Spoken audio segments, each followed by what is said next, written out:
नमस्कार, आप सबका स्वागत है हमारे आज के इस लाइव इंटरेक्टिव सेशन में। A very warm welcome to all of you in today's live interactive session. And as always, we shall be taking your questions as well as I shall be taking a very important topic with you today. The topic which I shall be discussing with you today is a topic for which so many patients of mine have consistently been requesting from me that they need to have certain details on that topic. And the topic is ulcerative colitis. I shall be taking all your questions. Please carry on writing down your questions. And to begin with, I shall be starting with ulcerative colitis with all of you. The details of ulcerative colitis shall be given to all of you. So when I talk about ulcerative colitis, as is evident from the name of the disease, it is a disease in which there are ulcerations in the colon. When we talk about colon, we mean to say about the large intestine of our body. Generally, there have been so much of discussion even from my end and from so many doctors about the duodenum, duodenitis. But colon, which is an equally important part of our intestine, is often ignored, and it is over in the colon that ulcerative colitis as a disease can develop. Now, whenever any disease develops inside the body, there are certain obvious reasons for the development of that disease. Here, in case of ulcerative colitis, as far as the allopathic aspect is concerned, there is no clear-cut reason that has been given for the development of ulcerative colitis. But yes, there is a theory, and today the allopathic world, it believes that ulcerative colitis can be due to the attack of one's own immune system on the colon, due to which there is an inflammation and ulcerations that develop in the colon. And when we talk about the colon, जब बात मैं हमारी large intestine की कर रहा हूं, तो वहां होने वाली अल्सरेशंस में जो डिजीज हो जाता है उसे अल्सरेटिव कोलाइटिस बोलते हैं. So coming to the types of ulcerative colitis, when we talk about ulcerative colitis, depending upon the degree and depending upon the grade, the site of ulceration, ulcerative colitis has been divided into various kind of types. I'll see if I can show you the types of ulcerative colitis over here, but prior to that, I will like to show you a healthy intestine. As you can see on your screen, this is the healthy intestine which is there inside an individual's body.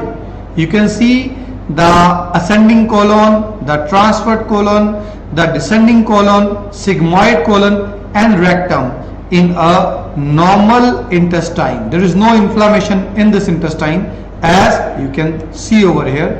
And then when we talk about ulcerative colitis intestine, you can see the reddishness. The red color indicates the inflammation which can be throughout the intestine or which can be partially in the intestine. So it depending upon the site of the inflammation, the ulcerative colitis can be of various kinds. I would like to show you the various types of ulcerative colitis, and as you can see on your screen, ulcerative proctitis, this is the simplest form of ulcerative colitis. This is the mildest form, and in this mildest form, it is the rectum and the lower part of rectum around the anus which is basically inflamed. The rest of the colon is all right in it. So this is the simplest one. There are not much signs apart from a bit of discomfort. There is not too much of problem in this case. Then comes the second one, proctosigmoiditis. Now, when we talk about this stage, it is the rectum as well as the sigmoid colon. When I talk about sigmoid colon, I will once again like to show you the sigmoid colon, so that you can understand what exactly I am talking about. So you can see the sigmoid colon over here. The sigmoid colon is the part just before the rectum. You can see it over here as it is visible in the picture. So when this sigmoid colon is also involved along with the rectum, it is proctosigmoiditis. So when these two parts are involved, now pain and bloody diarrhea starts. This is the first type of ulcerative colitis where the patient complains to the doctor that it's not just pain, but pain as well as bloody diarrhea. Blood comes in the stool and there is always a urge to go and pass the motion. But still, after passing the motion also, a person feel that despite that there is not proper evacuation in this case. So we are talking about various kinds of ulcerative colitis today, and it is an important topic. That is why I am taking this topic with you. So the next type of ulcerative colitis is left-sided colitis.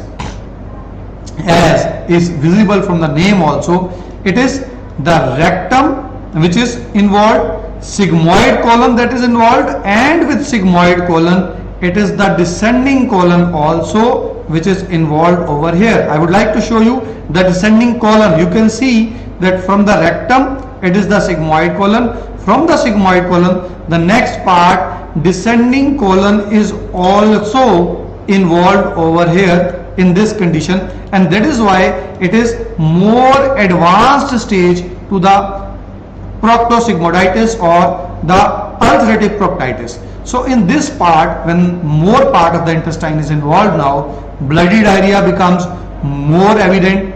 Then there always remains a pain on the left side.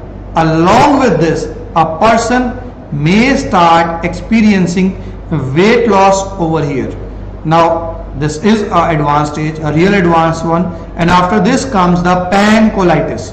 Now pancolitis is the most advanced one, and in that the entire colon, when I talk about the entire colon over here, you can see again in the picture the rectum, the sigmoid colon, the descending colon, the transverse colon, the ascending colon. The entire colon over here is involved in this disease. So when entire colon is involved, so there will be pain, bloody diarrhea, fatigue, and significant weight loss also occurs in this condition to a patient. Apart from these types, there is a separate type which is severe acute ulcerative colitis. This is a rare type of ulcerative colitis, and in this rare type of ulcerative colitis, there is severe pain, diarrhea, bleeding, and an added symptom over here is fever. A person suffering from severe acute ulcerative colitis may not be able to eat even. So it is a major disease. It is a disease which causes so much of problem to so many people. So it is really a disease which requires utmost attention from our end. And now when we have talked and we have come to know about this disease, that what exactly this disease is about, I would also like to share the Ayurvedic aspect over here. So over here, when we are to give treatment for a patient suffering from ulcerative colitis, it is the pitta dosha which is vitiated. When we talk about Ayurveda will pitta and kapha, and it is the pitta aggravation which is the basic cause of ulcerative colitis. But it's not just the pitta. Again, when we talk about Ayurveda believes in 5 types of vayu, and apan vayu is the vayu which is the vayu in Gud Pradesh. So basically it is the apan vayu and pitta dosha which, when they are vitiated, they cause a disease known as ulcerative colitis. And when we are talking about the treatment of ulcerative colitis in Ayurveda is being mentioned very nicely. See, when we talk about grahini, in grahini we get many kinds of grahini like sangrahini, ghati yantra grahini. There are various kinds of grahinis mentioned in the ancient Ayurvedic texts, and It is this Sangrahani and Ghati Yantra Grahani. When we talk about these diseases, it is this disease which in advanced stages can cause or can be compared to ulcerative colitis, and we require a Pitta Shamak Varanashanam. Now, why we require a Varanashan Chikitsa over here? Because we really want to, it is like Bilv, Jatifal. Bilv and Jatifal are basically Grahi, and the third Grahi Aushadhi, a good one, is Parna Yavani. Again, it is very good over here. And Stamban Aushadhis like Kutaj. So, a lot many things technically, if done in a patient suffering from ulcerative colitis, the results are really awesome. And the best part is that the patient starts recovering and visualizing the signs of recovery right in the very first month itself. And what is important over here in ulcerative colitis is Takra. Ayurveda believes that Takra should be used in a patient who is suffering from ulcerative colitis. So that was my topic for you today, ulcerative colitis, which I wanted all of you to understand. Thanks for going with me, carrying on with me for this topic. Last July, when Dr. Navdeep Sharma was here in the United States, I was referred by a friend for his herbal treatment. Believe me, he's one of the best I've ever met. Such a great human being with immense knowledge in herbs. It was really worth meeting him. I met Dr. Navdeep Sharma and he has changed my life.